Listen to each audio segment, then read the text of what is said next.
Hello, everyone. You're listening to the Inside Study Abroad podcast, episode number 40. For those of you who have listened to the podcast over the years, it's been a long time since I've said those magical words. So thank you all for being here. My name is Brooke Roberts. I'm the host of Inside Chat, our new series that we're launching. And I'm also the founder of Inside Study Abroad. So welcome all. Thank you for your patience. We had some tech issues. Sam here is in London evening. And so, of course, everybody's like streaming Netflix now. So I had some internet issues. So thank you, Sam, for being here and making this happen. Thank you all for being here. I know some people have already said hello in the chat. So I'd love to know where you guys are tuning in from. So tell us in the chat where you're at. You can tell us where you work if you're interested in sharing that as well. And I also want to let you guys know down below the video, you'll see a few tools and things you can use. So for instance, you can look at the polls section, and I added a few polls in there, just some casual questions about how you guys are feeling about the field and any predictions you might have about what's going to happen moving forward. Just to love to know your thoughts. And if you have any other thoughts, feel free to share them in the chat. And then also below the video, there's a section where you can submit a question. So at the end, we'll take a few minutes to answer any questions that you guys might have for either of us about what we talked about today or just whatever. And yeah, so, and of course, please use the chat to engage and discuss. And I think that's all of the housekeeping issues. So let's get started. So I want to lay the groundwork here for everyone and sort of set the stage. For those of you who aren't familiar and are like, never heard of me, never heard of Inside Study Abroad, I started Inside Study Abroad back in 2009 while I was running international programs at the University of South Dakota. And it started as this little blog that I started on Blogspot. Raise your hand if anybody remembers Blogspot. And I used that to start it. And because when I started in that role, I was new. It was sort of, I always say it was like the first time like at the helm of running international programs. And as much experience as I had at that time, I was still so new and I still had so many questions. And I found that a lot of the resources and information I needed were all behind paywalls. I don't know if you guys feel that sometimes in international ed. And so I thought, wow, it would be great if there was a resource out there where somebody was talking about the challenges they were facing as a professional in international ed that also wasn't behind kind of closed doors. And this is back in 2009. I know there's a lot more resources out there now, but back then there weren't as many. And so I just started writing. And at the time, and if you guys really creep on the back, once I get the site relaunched and everything, you'll see like my first post was about like where I thought the Harry Potter characters would study abroad and the challenges they would represent to study abroad administrators based on their personalities. I mean, I was so cool, you guys. And then I was also, having what I would like to generously call a battle with the financial aid director at the time about funding for the study abroad programs. And so I wrote quite a bit about funding models and working with financial aid and things like that. So I wanted this resource. And so that started back in 2009. It was just a blog and I shared these cool conversations. One thing I wanted to share with you guys is way back in the day, I used to do these video interviews, like before Zoom existed. I was doing these video interviews and I posted them on the Inside Study Abroad YouTube channel. And you can see, I'm just going to get back in our window here, my interview with this lovely lady back in 2016. So after this, you guys can go creep and watch that video as well. So my hair was straight. And your hair was straight, yes. So Inside Study Abroad has evolved over the years, and it's become a professional development platform for aspiring international educators. And we're going to talk a little bit more about that in a second. But for those of you who've been around the block and you know the story a little bit, you'll know that last year, almost to the day, it was February 14th, 2019, I announced that I was stepping away from Inside Study Abroad, closing the doors and moving on to launch a new company, which I did do. Fast forward to now, and I with everything that's been going on in the world, and all the changes happening to the field and international programs in general, it also was an opportunity for, I think, a lot of us to reconnect with long lost friends and colleagues in all walks of life, not just in our professional world. And one of my reconnections was Sam. We've been friends for years, and we'll talk a little bit about our story in a second and how we know each other. But we hadn't really dive deep with each other and what's going on in our lives and our work until about a couple of months ago. And over the past couple of months, we've almost talked daily. It's been lovely. And, and we've both been going through our own professional roller coasters and really reconnected on this idea of professional development and preparation in international education. And I swore I would never come back to international ed with Inside Study Abroad. Yeah. And as Sam and I were having some conversations about ideas and thoughts and innovations we were really excited about for international education, I was like, you know what? This would be so good in Inside Study Abroad. I was like, you should do something like that.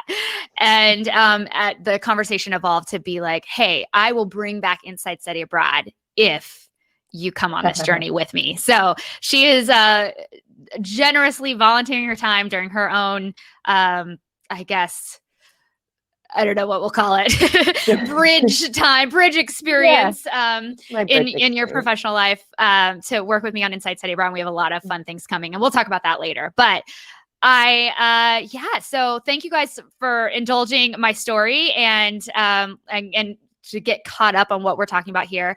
And logistically, what I'm doing and what we want to do moving forward is we want to have these conversations on a live show like this every week. And we want to basically, my goal is to then take these conversations and put them on the podcast. And so moving forward, we'll have other guests and interview guests and people talking about specific topical areas around the field.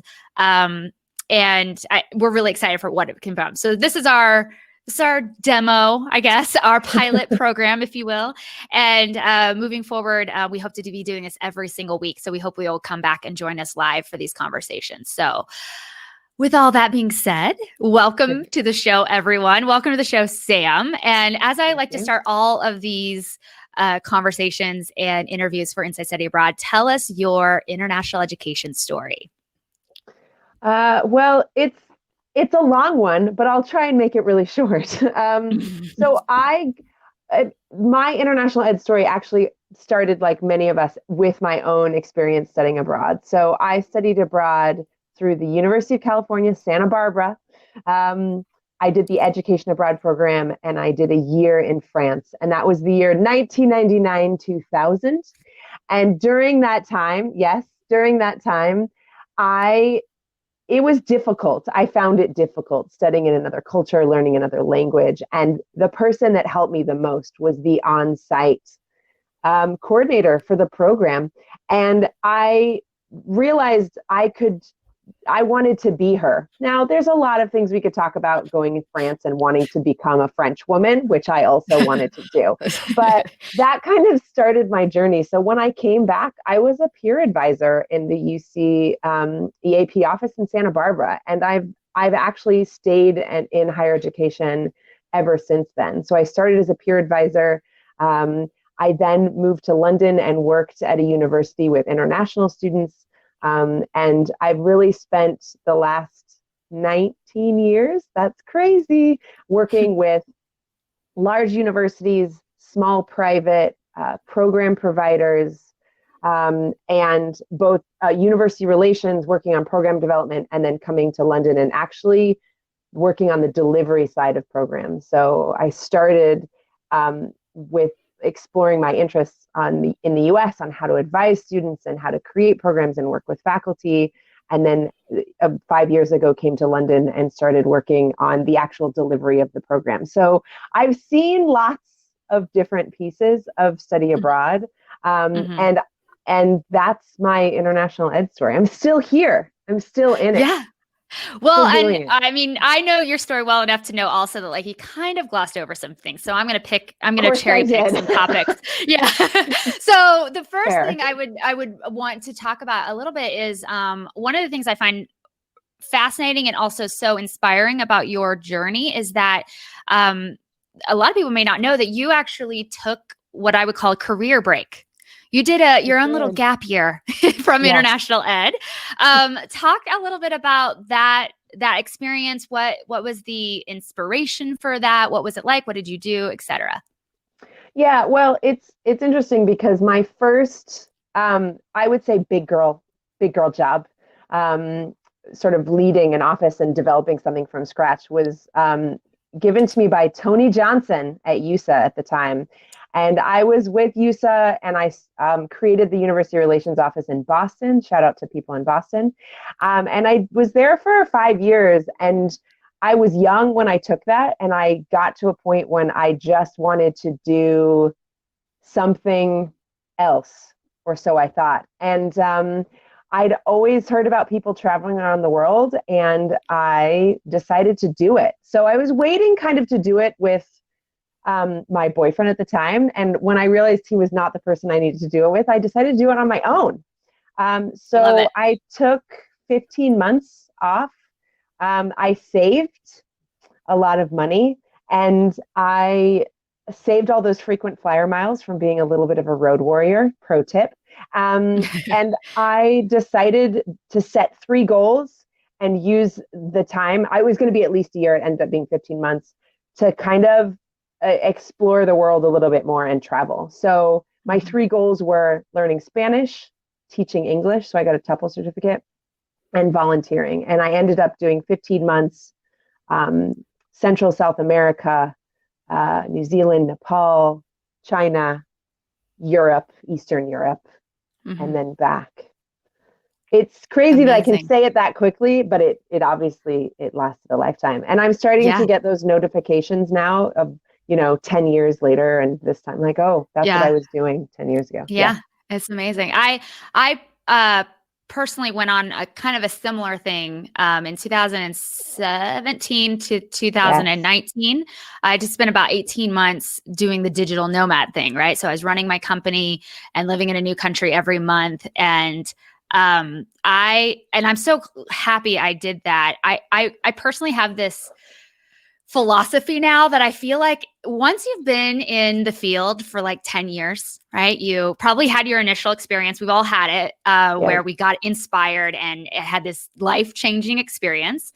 No sarcasm there at all, truly life-changing, and which inspired us to be in the field. But I feel like how the world changes, how technology changes, how generations change. I think it would serve us all as professionals if we were all forced to take like a Yes. 3 month sabbatical. I don't know who's going to pay for it. Okay.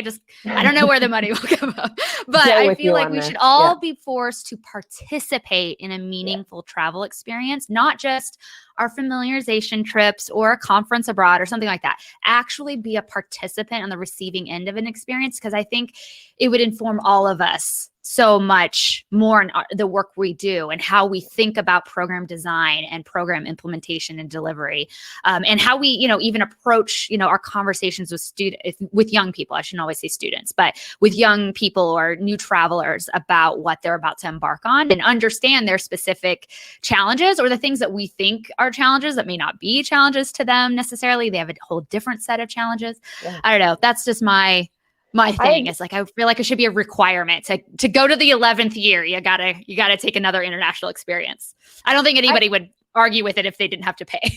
No, I agree with you. But I do think what you're saying is powerful because I've had experiences after that as well. But, getting off of a plane in a foreign country in some, countries that are more developed or less developed, et cetera, it is still overwhelming. I don't care how many years I've been in the field and I talk to students about this, but I always go back to my personal experience of getting off that plane and it's raining and you carrying your bags and the hostel's not open and you can't get in and all of these things that you're doing and you don't have the information you need and things like that. And I do think Yeah. it helps inform where students are coming from when they're doing these types of programs.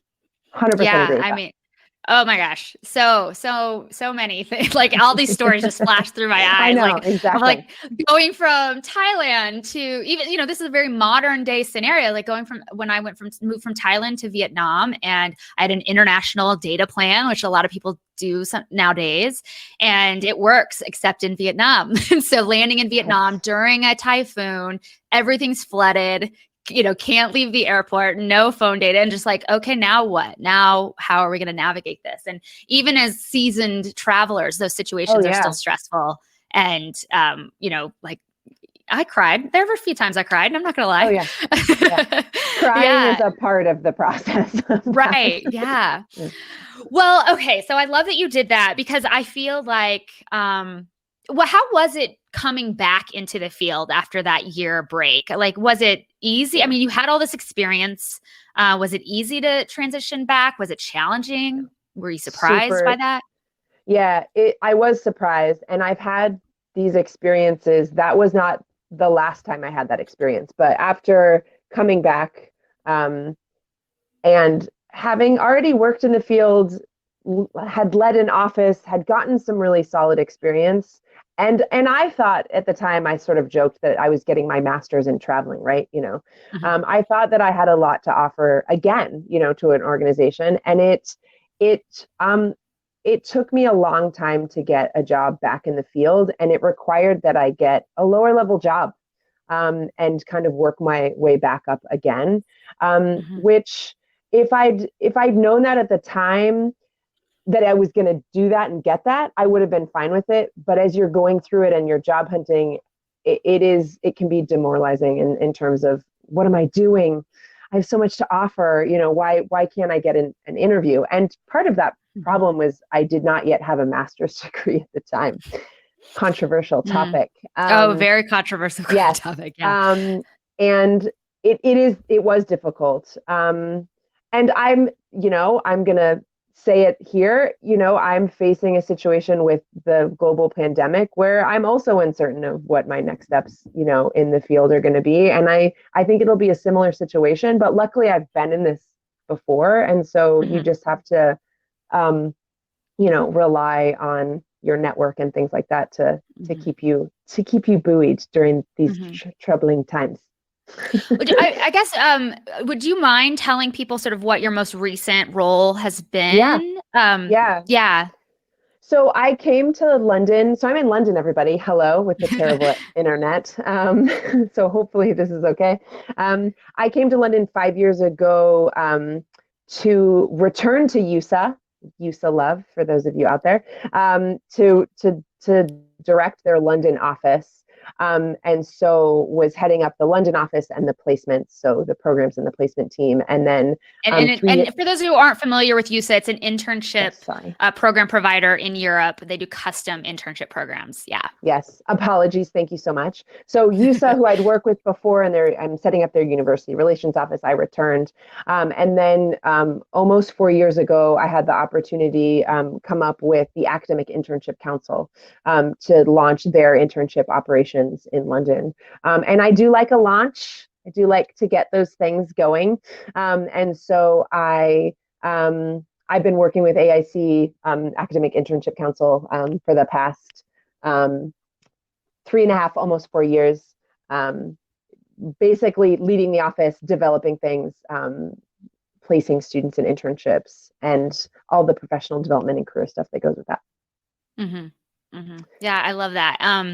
I feel like you are one of the people in recent months who has really felt the brunt of international programs being canceled, Yep. dealing with students needing to return home, plus figuring out if programs were going to continue into the summer, as well as just the future of the organization you work for. Yeah. Um, can you talk a little bit about what that's been like, more on the like emotional side Yeah. of your of your life? Sh- And this is I would my be Oprah very moment. happy I'm not to. trying to make Yeah. you cry or anything.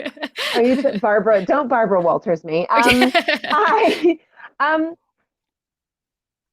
it has been emotional. It's hard. It's hard for everybody. I think the thing, and I mean this, and I truly mean this, I think the thing that has been the most emotional has been the gratitude I feel towards this field of people that I work in. And I really do mean that. So it's given me an opportunity to reconnect with people like you, for example, and really talk about the stuff that I care about in our field. I volunteer, I'm on the board of ASAP, which is a local association of study abroad programs here in the UK. And I've had a chance to really reconnect with that organization and offer more of my time to help people that are working in our field do more things. So my overwhelming emotion has surprisingly been, because I wouldn't call myself necessarily an optimist if I'm being honest, but I have been so grateful for the connections and the community that we have.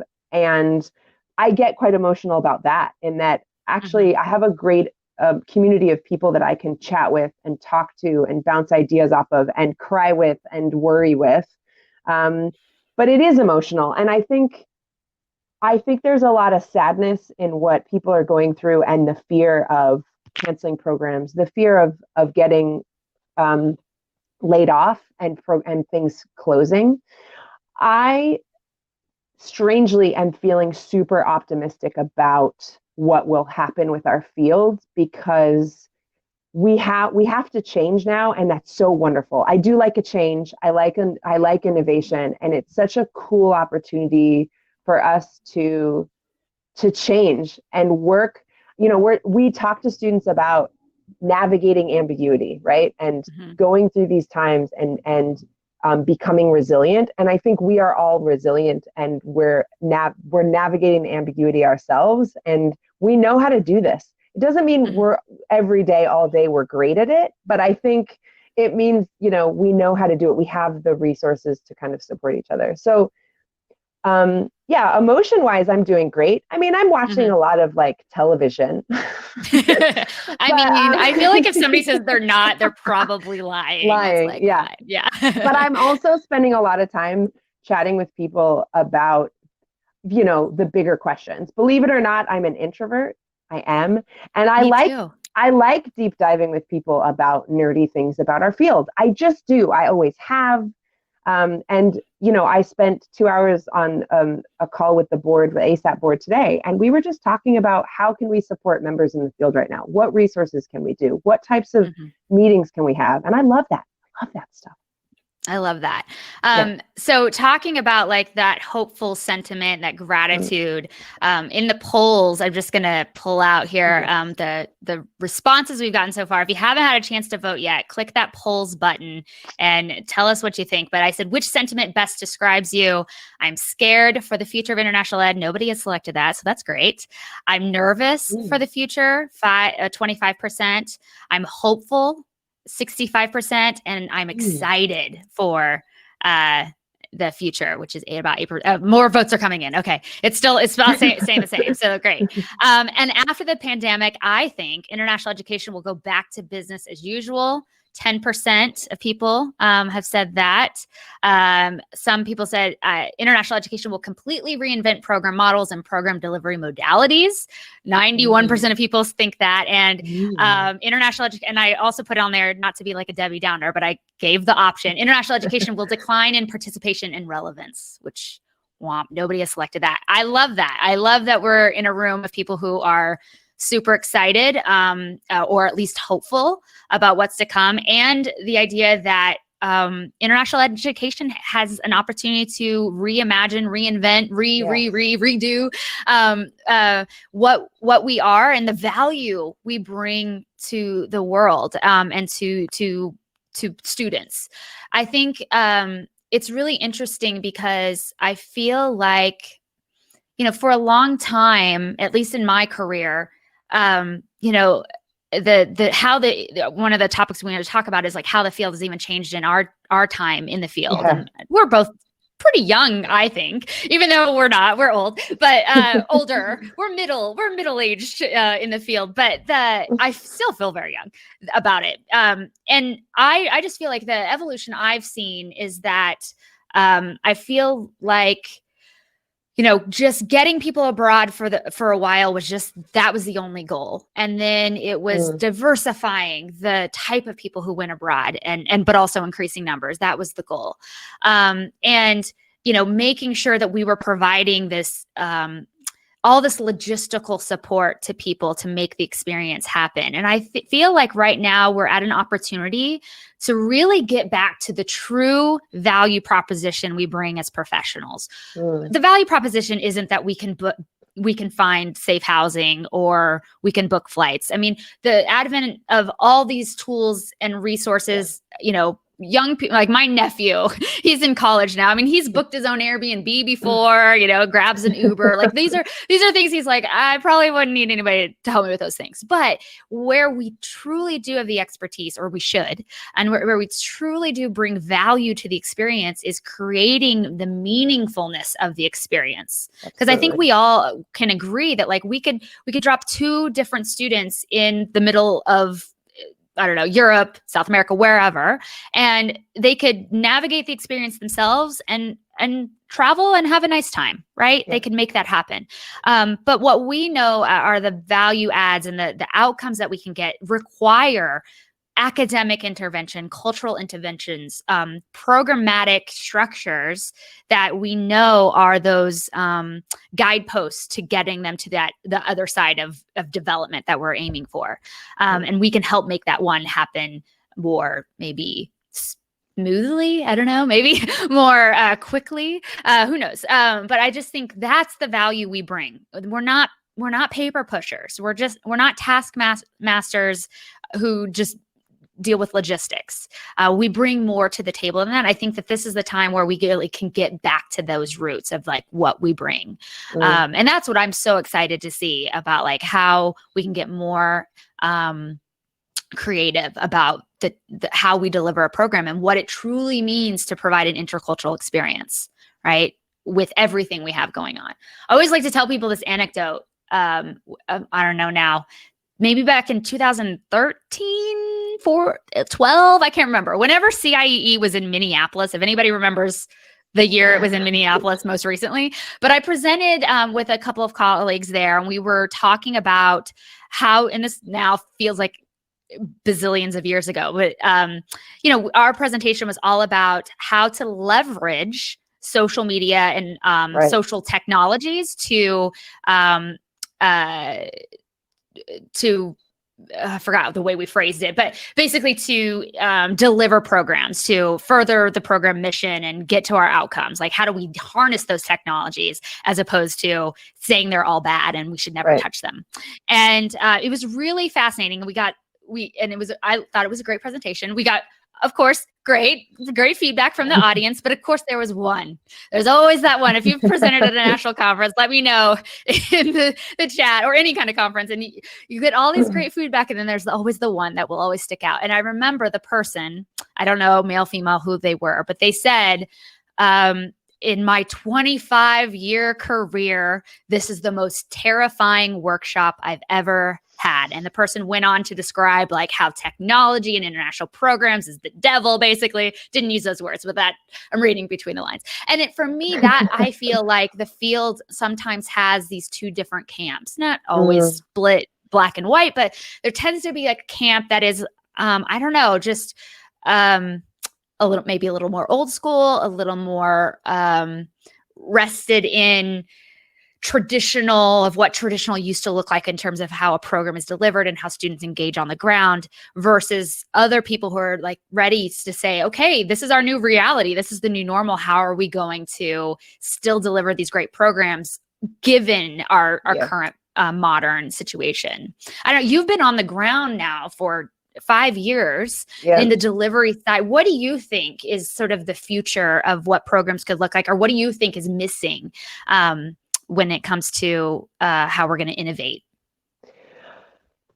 I mean, the biggest thing that I see is, I don't know how, it's not like groundbreaking, but technology is still not used on the ground really at all. The amount of emails we're still sending to reach students are not reading emails.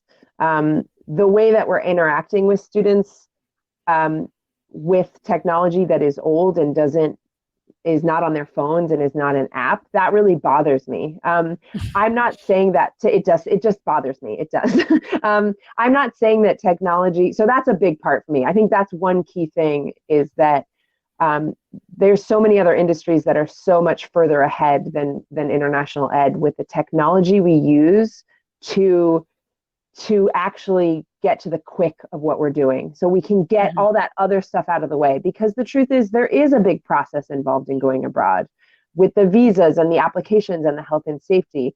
But if we could use technology to get that out of the way and actually connect more efficiently and impactfully with students, I think that is a good thing. Where is the Study Abroad app? Please tell me where that is, where students can get all their program information. They know where the airport is. They know where they're supposed to be. They know where their calendars are. And that's integrated with the other resources that we use. So that's something that I think about often. I think that's why I'm a little bit excited about, maybe excited isn't the right word, but with what's happening with the pandemic, I'm not excited about that. But because we've been forced online, and it is forced, and I think we should be honest about that. We have been forced, and I'm loving it that we now have this opportunity to just innovate within the online space of how we connect with students, how we're teaching them. And I think we have to answer some big questions, especially if we're moving remote and people are offering remote courses or remote internship experiences, is we have to articulate the value to students of what are they going to get that's different than doing a remote course at home versus something that is brought to you by another culture. And I think one of the things that I'd like to see a little bit more prevalent is this idea of these collaborative online international learning experiences. So COIL, I think those are things that we should leverage more as a field, and we can do now. And also, then I have a big question mark. I want to know what other people think is the way to innovate for program delivery on the ground. I would say, taking a big step back just from a program delivery perspective, is I wish there was more of a connection between the people on the ground in the US and what's being delivered overseas for students. So people had a better understanding of the resources or lack of resources, or the issues with students, the expectations that students have, because we give them those expectations that we're going to deliver. They're going to have the same experience as their campus in the US, and then they're going to come to the UK and realize, but you're not delivering the same level. No, we're not. It's different for lots of different reasons. And not same level as in bad or good, but it is different. You're working with Brits, for example. They teach different. They talk different. They approach you differently. So I think those are the areas I think we could innovate in. And I would just love to know other people that have the big ideas that I think we can do now. We can do these things now. Sorry, I'm getting off my soapbox. I love it. I love it all. So one of the topics I wanted to talk about briefly, and then we're going to kind of move into talking a little bit kind of what's to come with Inside Study Abroad, because it is rising from the ashes, if you will. That's horrible. Morbid. So, with the rush to move online, right? Like, turned on its head overnight. This is one of those, I've talked to so many people in lots of different industries that obviously have been impacted. But when I tell them the stories of what's happening in international education, I mean, it's a lot like a lot of travel industries, but this feels so much more broad, and it hits everyone. It doesn't matter what your role is. If you're inbound, outbound, research, like all these things are being impacted, because if the programs don't exist as we've always known them to exist, then the work that we've done around them then doesn't exist. It's eerie. But so with this rush to move online, everything from, programs, but also just internally with professionally for what we're delivering. Obviously Forum went online, NAFS is doing an online thing. I'm sure if any regionals are, already thinking about what's happening for the fall, they might be considering, okay, we're moving those to be online. And so obviously for programs, people are testing this idea of an online experience, a study abroad experience. What do you think is going to be the lasting changes? Because that's a big reason why I asked that in the polls. Because I'm very hopeful for the future, but I'm also a little skeptical. Part of me feels like because we were forced into this new arena of actually engaging with the whole online, remote, virtual, whatever sort of layering on you want to do with it, we're forced into this world. Part of me like kind of worries that what's going to happen is the moment the world is open again, whether it's slowly, gradually, or just, the doors flung wide open, it'll just be back to, okay, this is how we do programs now, instead of thinking like, okay, those are some really interesting ways that we prepared students to go abroad in a new digital capacity, or we interacted with them, during the program term in an online capacity in some way. Yes. Yeah. I don't know. What are your thoughts about that? I mean, it's so interesting because one of the first things I thought as everything moved online was, why wasn't I doing regular online check-ins with students no matter what, even when they were on the ground? Because it's actually a very easy, inexpensive way to keep in contact. From my perspective with interns, they're out working, commuting these long hours in London. So it's easier to just get online and have that quick thing. In terms of lasting impact, I mean, this is what I think there's two things that I think are really interesting about this that people have been talking about, and I think we need to get serious about making it last, is accessibility. This is going to open up, it's going to make it more accessible for more people, period. And it should, period. I also think climate change. People in the field, we have an impact on the climate. Students and young people are talking about that, and they should be. And we need to get real about, why would students want to fly all of these places and have that negative impact on the environment. And I think those are the things I think could have a lasting impact in a positive way. I also think there's going to be programs that just go back to normal as well. Yeah, absolutely. I still think there's room for that. And in a positive way, I still think there's room for that.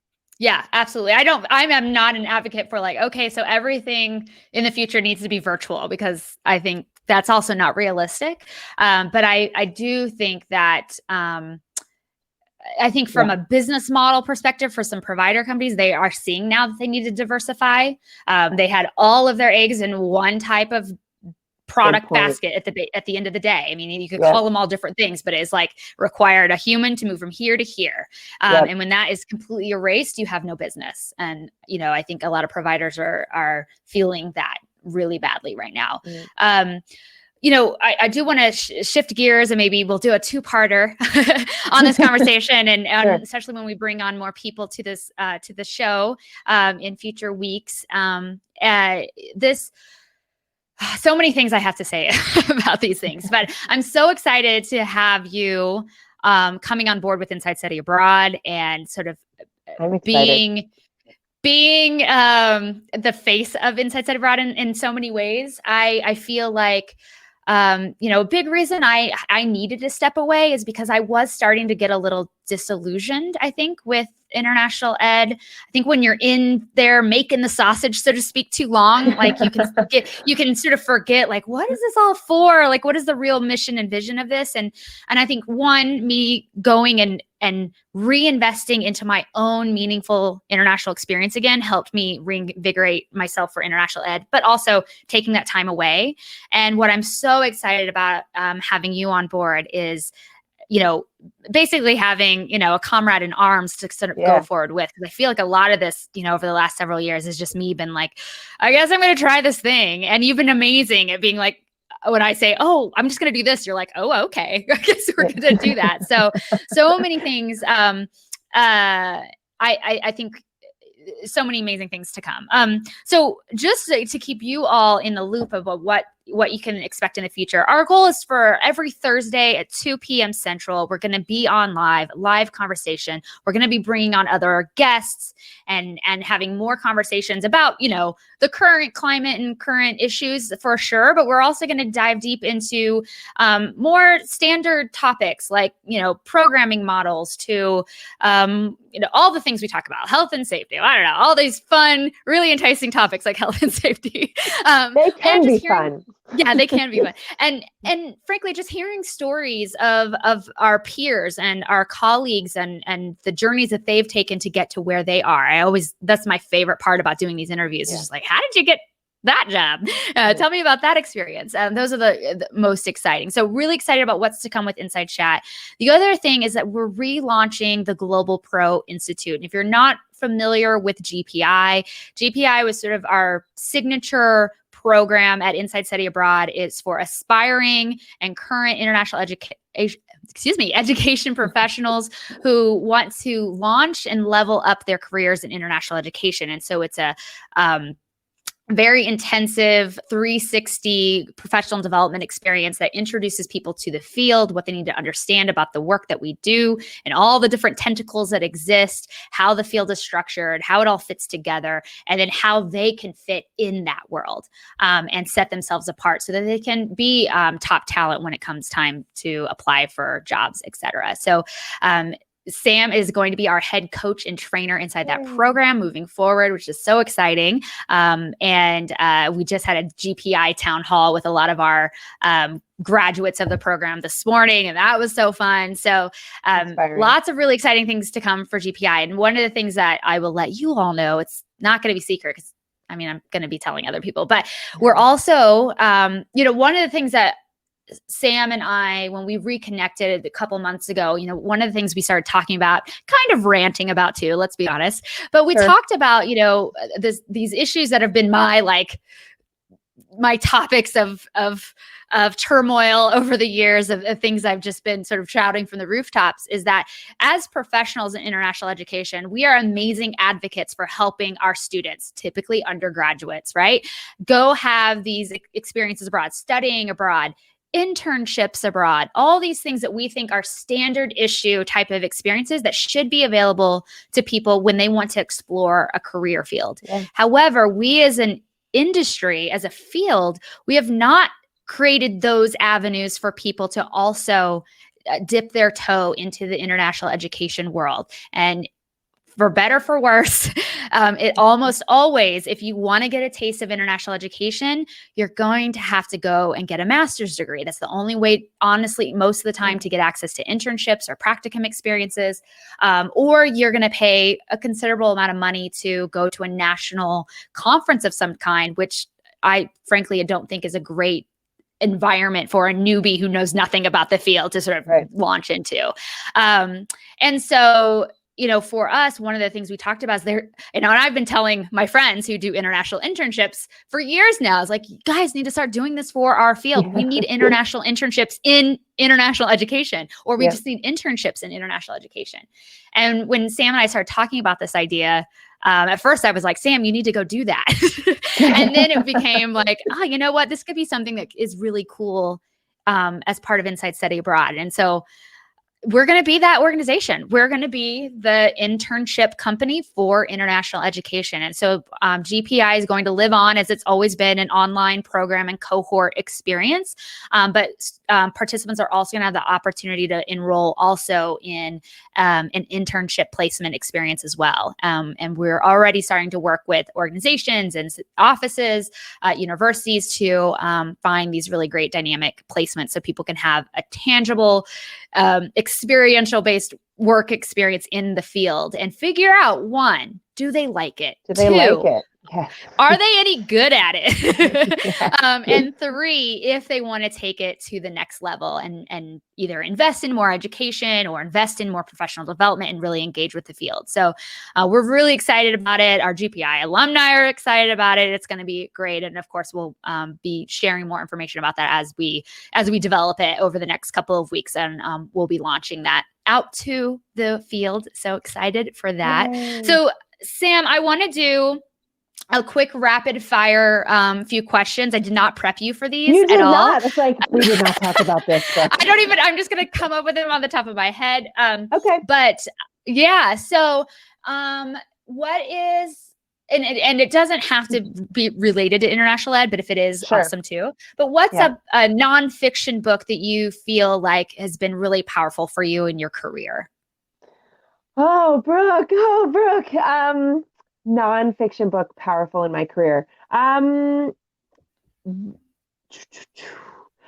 think the first thing that comes to mind is really literally the last thing I read, which is Generation Z or Z, sorry, and the future of work. So I'm quite passionate about practical people experiential learning. I'm just really passionate about that, and people actually going out and doing and learning as they do. And so that was kind of, I would say, fundamentally changing for me, just because it reaffirmed my interest in kind of that aspect of what I do. What was the name of it again? Say it again. I think, okay, so it's on my bookshelf at work, which I don't have access to because of the lockdown.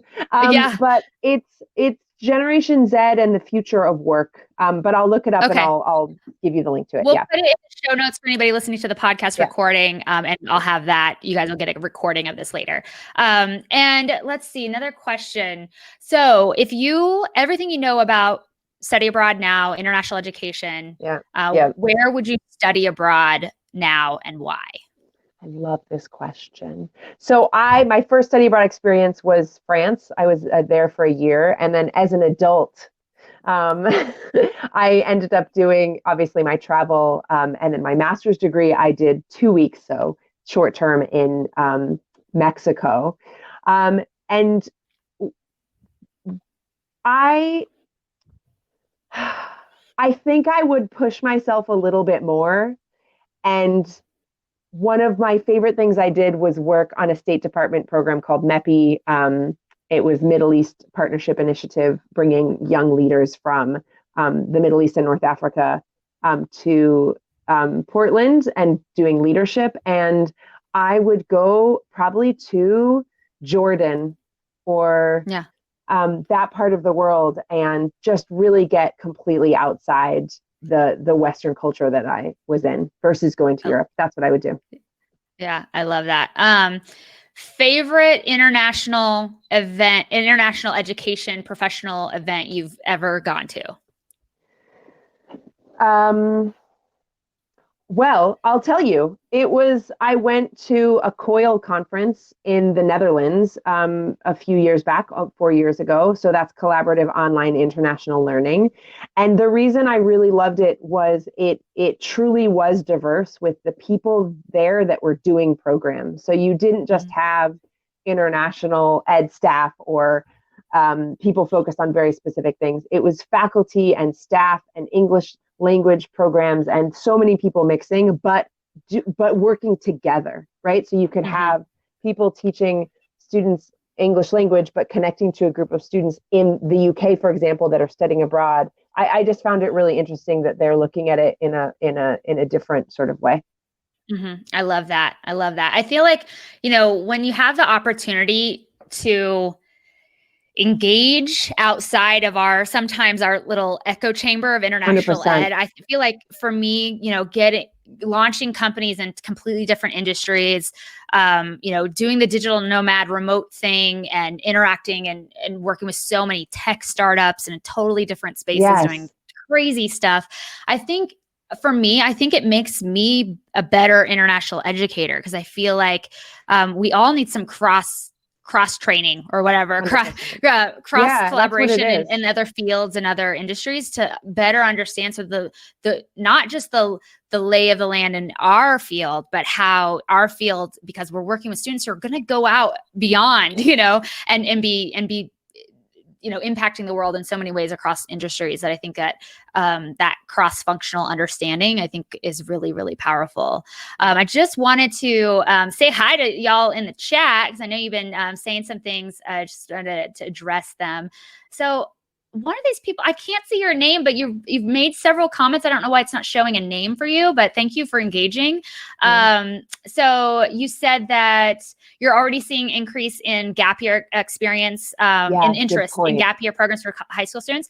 Anecdotally, I totally know. My niece is like on the phone with me constantly being like, I want to do gap year. And I'm like, Kansas kids studying abroad. I love it. Yeah. Or going abroad, period. So I've been helping her try to figure out what's next. And parents also now more open to the concept. Interesting. Yeah, I think so too. And I think, there's been so many op-eds and conversations recently too about, this is about higher ed in general, not just international programs, but, if everything's online, those classic campus experiences, I studied higher education. I had to read Pasquarelli, Teranzini. Oh, now I can't remember their names, but like this big, volume about how college affects students, and had to basically put that in my brain and understand what is this 4-year quote unquote 4-year experience? How does it actually impact young people or people, I should say. And and so how do you, when you remove a lot of the elements of that experience, what is the value now? And so I think you're right. Like people are saying like, okay, how do I give my parents are saying, how do I give my kid a great experience with a much better ROI potentially? Sorry, skipping through. Yeah, just to say on gap years, I totally didn't mention that, but I do think gap years and those sorts of programs are innovating as well. And I think people should have more value on the experiential education piece. I'm just going to throw that in there. Right. Stephanie says she thinks there's going to be an increase in short-term programs next year. I could totally see that happening. People feel like there's, if they're rolling the dice on, if they're going to have to come home from a program, if it's only 2 weeks or 3 weeks, maybe it's better opportunity. Sarah says massive increase in virtual internship ops already. Yep. Brad says, love that you and Inside Study Abroad are back. Aw, Brad, you're the best. RJ says, very interested in the internships. Great. RJ, stay tuned. There's going to be more about that. Marty says, sorry, Brooke, but I don't see any change coming from the MA as an entry credential. I think that's a fascinating statement, Marty. And it's definitely something we're going to be talking about more on the podcast moving forward. What I will say is, one, I have no intention of, like, GPI, for instance, does not change or replace a master's degree. What I think is negligent on the side of international education as a field is making a $40,000, $50,000 experience the barrier to entry to even figuring out if this is a field we want to, someone wants to pursue professionally. I think we need internship experiences so that people can say, wow, this is amazing. This is my dream. This is what I want to invest in. And now I understand the field enough to figure out what type of grad program I should do, what I should study in that grad program, et cetera.